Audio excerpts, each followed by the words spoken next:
Hola, este video tiene por objetivo darles una inducción sobre las prácticas de laboratorio que realizarán en esta asignatura Química de Suelo. Les vamos a colaborar mi persona, la profesora Zenaida Lozano, la profesora Magali Ruiz y la auxiliar docente del laboratorio Glendy Marturet. La primera práctica se refiere a la caracterización de la acidez del suelo.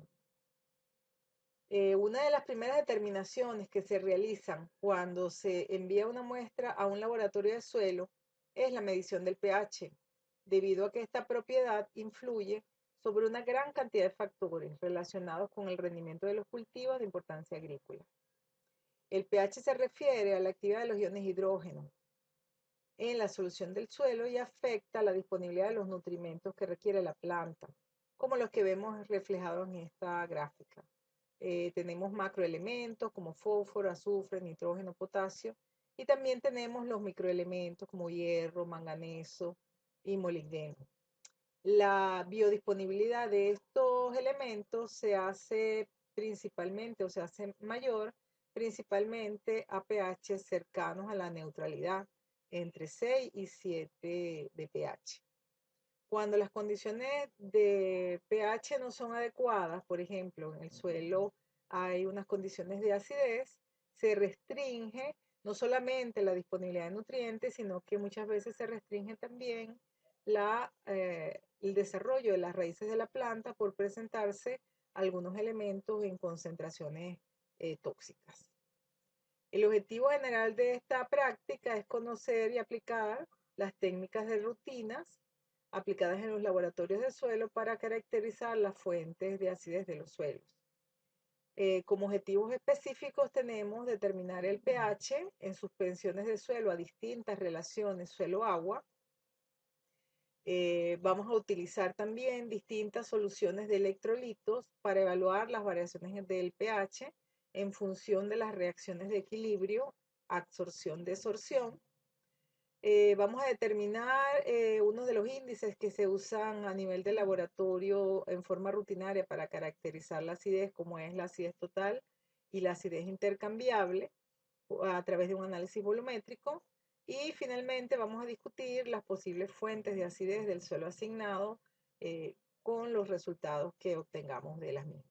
La actividad práctica se realizará en tres partes. La primera parte se corresponde con el manejo del potenciómetro y la determinación del pH de suelo con distintas soluciones. La segunda parte será la determinación del pH a distintas relaciones suelo-agua.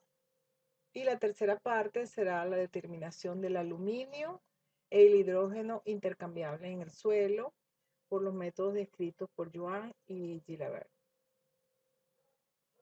La otra práctica que vamos a ver se refiere a las relaciones en la interfase coloide-solución.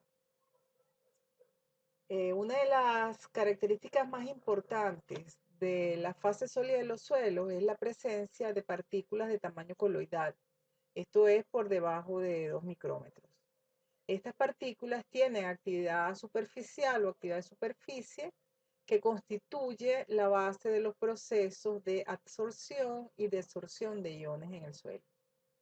Desde el punto de vista agrícola, estos procesos son fundamentales en la nutrición de los cultivos, ya que los nutrientes provenientes de los procesos de alteración de los minerales o de la descomposición de la materia orgánica, o también aquellos que aplican a través de los fertilizantes, pueden ser retenidos en estas superficies activas en una forma relativamente inmóvil, con una energía tal que limite la lixiviación de esos elementos hacia los horizontes subsuperficiales, pero que al mismo tiempo permita el intercambio de esos iones con los de la solución del suelo y a su vez la absorción por parte de las raíces de las plantas. Ese proceso de absorción iónica es dependiente de la cantidad y del signo de las cargas superficiales de las partículas coloidales. Esta carga, como sabemos, tiene su origen en dos procesos. Uno es los cambios estructurales en los filosilicatos laminares llamados sustituciones isomórficas que producen cargas de tipo permanente, y el otro es la disociación o protonación en los bordes de algunas arcillas o en los óxidos metálicos o en los grupos hidroxilos o carboxilos de la materia orgánica, lo que produce cargas de tipo variable o lo que es lo mismo, cargas dependientes del pH. La cuantificación de la carga superficial y de los efectos producidos por el ambiente químico, por ejemplo, el pH o la fuerza iónica, tienen implicaciones importantes en las actividades agrícolas, tales como la fertilización, el encalado, en general el manejo del suelo y también con fines de clasificación. Los coloides que presentan carga eléctrica, ya sea positiva o negativa, cuya magnitud pueda depender del pH de la solución del suelo, reciben una contribución de varios componentes individuales. La determinación de esta carga variable es importante determinarla y también es importante determinar el punto de electroneutralidad, también llamado punto de carga neta cero, lo cual se refiere al pH en el cual se igualan las cargas tanto positivas como negativas de los coloides. Como objetivos generales de esta práctica tenemos estudiar las cargas superficiales de un suelo aplicando los teoremas de punto de carga cero propuestos por Expósito. Y segundo, determinar la capacidad de intercambio catiónico de un suelo a través de una metodología de rutina. Como objetivos específicos tenemos estimar el punto de carga cero del suelo, determinar la capacidad de intercambio catiónico de un suelo por el método de acetato de amonio a pH 7, inferir sobre las implicaciones de la presencia de cargas eléctricas sobre la disponibilidad de nutrientes en ese suelo, determinar la capacidad de intercambio catiónico también por la suma de iones intercambiables. En este caso serían las bases, además el hidrógeno y el aluminio si están presentes, si es un suelo ácido. Inferir el efecto del pH sobre la capacidad de intercambio catiónico y calcular el valor del porcentaje de saturación con bases y relacionarlo con las fuentes de acidez determinadas en la práctica anterior. Las actividades prácticas se van a separar en dos partes. La primera parte va a ser la estimación del punto de carga cero a través del pH sub cero.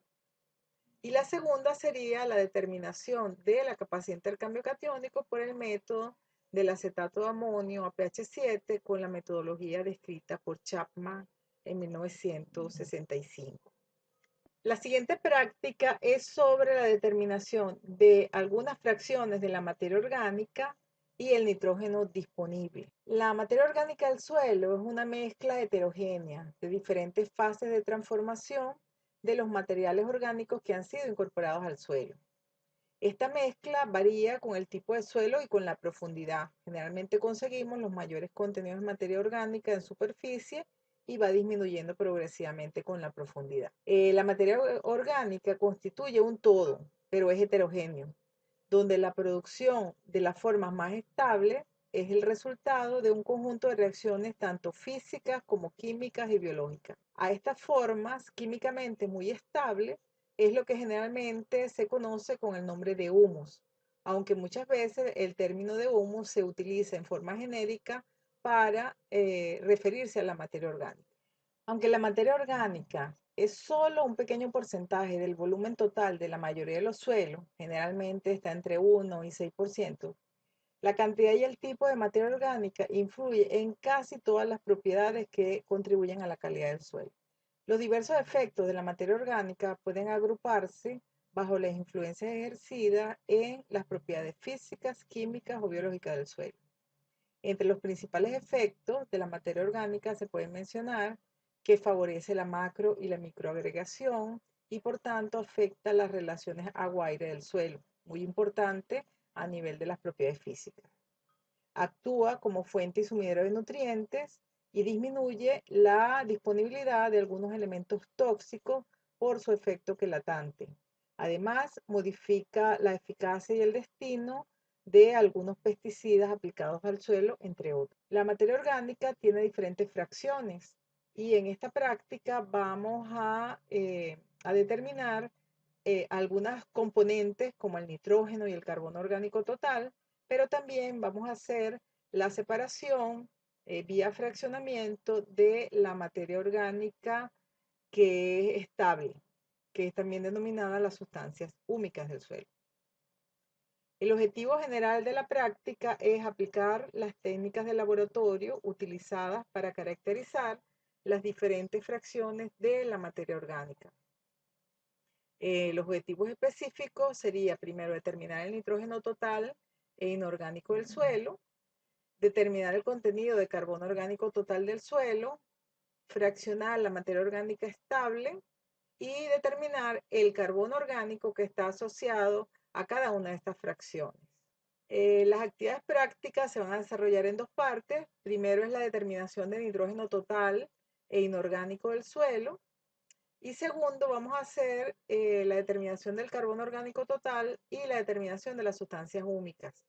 En este aspecto de las sustancias húmicas, que las vamos a separar por un fraccionamiento secuencial basado en su solubilidad en álcalis o en ácido, al final vamos a calcular unos índices de humificación que van a permitir un poco evaluar cuál es la calidad de esa materia orgánica del suelo. La siguiente práctica se relaciona con el estudio de la disponibilidad de fósforo en los suelos. El fósforo es uno de los nutrientes esenciales para el crecimiento de las plantas. En la solución del suelo se encuentra principalmente bajo formas inorgánicas o bajo formas orgánicas. Los ortofosfatos, que son las especies inorgánicas más importantes, pueden presentarse como diácidos o como monoácidos dependiendo del pH del suelo. Dado que gran parte del fósforo total del suelo no está disponible para el consumo inmediato por parte de las plantas, se han realizado muchísimas investigaciones para cuantificar la relación que existe entre el fósforo disponible y el fósforo no disponible. Las determinaciones de fósforo resultan de gran interés dada la importancia de este elemento como nutriente para los cultivos agrícolas. Para estimar las fracciones de fósforo disponible en el suelo, se han utilizado numerosas soluciones extractoras. Las soluciones extractoras lo que tratan un poco es de simular la extracción que haría la planta en un ciclo de cultivo. Entre las soluciones extractoras más utilizadas se puede mencionar la solución de Olsen, de Bray, de Melis 1 o de Melis 3, entre otras. El principio fundamental de estas soluciones extractoras es extraer del suelo el fósforo que es considerado como lábil, aunque no se ha comprobado a ciencia cierta si esta cantidad extraída por la solución extractora realmente representa un elemento o una cantidad de elemento que sea disponible para las plantas en ese ciclo de cultivo. Otra opción para la determinación de la disponibilidad de fósforo es el uso del fraccionamiento secuencial. De los métodos de extracción secuencial o fraccionamiento secuencial que han sido desarrollados a lo largo de la historia, el que ha sido más ampliamente utilizado fue el desarrollado por Chang y Jackson en 1957, el cual desde esa época ha sufrido muchísimas modificaciones debido a algunas de las limitaciones que presentaba. En las prácticas de esta asignatura vamos a usar el fraccionamiento desarrollado por Headley y colaboradores en 1982, que consiste en la obtención de diferentes fracciones de fósforo presentes en el suelo por medio del uso de diferentes extractantes, desde resinas de intercambio aniónico, soluciones alcalinas o soluciones ácidas. Estas diferentes soluciones presentan cierta afinidad o una alta eficiencia en la remoción de ciertas formas de fósforo en el suelo. Mediante este procedimiento se pueden obtener formas lábiles, moderadamente lábiles o formas recalcitrantes, las cuales en diferentes investigaciones se han relacionado muy bien con la respuesta de la planta bajo diferentes condiciones de manejo. El objetivo general de esta práctica es determinar la disponibilidad de fósforo en los suelos a través de diferentes métodos. Los objetivos específicos estaría primero determinar la disponibilidad de fósforo en el suelo a través de un método de rutina. Segundo sería realizar el fraccionamiento químico secuencial de fósforo en los suelos seleccionados por el método de Hedley y colaboradores. Este método ha sido modificado por Thyssen y ese es el protocolo que vamos a utilizar. Y el tercer objetivo sería relacionar el fósforo obtenido en estas diferentes fracciones con otras características del suelo que ya hemos determinado previamente. La actividad práctica se desarrollará en dos partes o dos fases. Primero, vamos a determinar el fósforo disponible en el suelo por el método de Olsen, que este es el método más difundido a nivel de rutina en el país. Y segundo, vamos a hacer el fraccionamiento químico secuencial de fósforo por el método de Hedley, modificado por Thyssen y Moore. La última práctica que vamos a realizar en la asignatura es la de la evaluación de la disponibilidad de potasio a través de diferentes técnicas. La dinámica del potasio en la solución del suelo puede visualizarse en esta figura. Solamente cuando el elemento se encuentra en forma hidratada es que puede ser absorbido por el sistema radical de las plantas.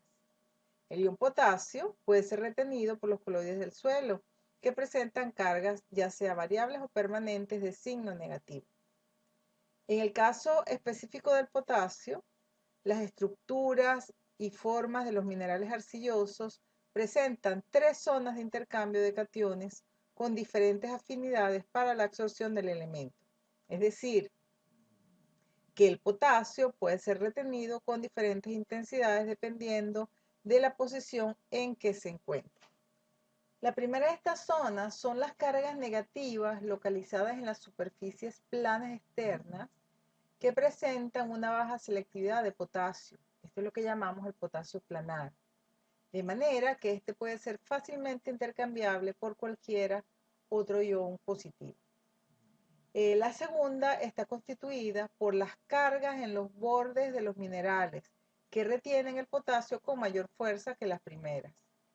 Y la tercera es el que está ubicado en las posiciones entre las láminas, que este potasio allí queda retenido con mayor fuerza a otros iones negativos. Y esto es debido a la semejanza que existe entre el radio hidratado del ion potasio y ese espacio interlaminar. El potasio en estas posiciones puede ser intercambiado por otros iones, como por ejemplo por el calcio, siempre y cuando la concentración del ion desplazante sea relativamente alta. Los minerales de estructura 2 a 1, como la momorionita, la hilita, la muscovita, vermiculita, entre otros, que presentan cargas negativas superficiales e internas, absorben preferiblemente al potasio, mientras que minerales de tipo 1 a 1, como la caulinita, que es el que está presente en suelos muy meteorizados, no presenta una absorción preferencial de potasio que pudiera ser considerada como apreciable debido a su estructura cristalina. El intercambio de potasio se puede usar como modelo para interpretar los procesos de absorción y desorción selectiva que pueden ocurrir en el suelo, ya que tiene mucho que ver con los índices que determinan la disponibilidad de potasio en suelos cultivados. La mayoría de los factores que afectan la disponibilidad del potasio son de fácil determinación a nivel del laboratorio, por ejemplo, las diversas formas de potasio, la capacidad de intercambio catiónico, el contenido de arcilla, la capacidad de retención de agua, el porcentaje de saturación con potasio, la mineralogía, entre otros. Pero el potencial químico del potasio dentro de la doble capa, que determina realmente la actividad del catión en la solución del suelo, no se puede determinar en forma experimental. Una forma de evaluar la disponibilidad de potasio es a través de las denominadas isotermas de absorción de potasio o curvas QI.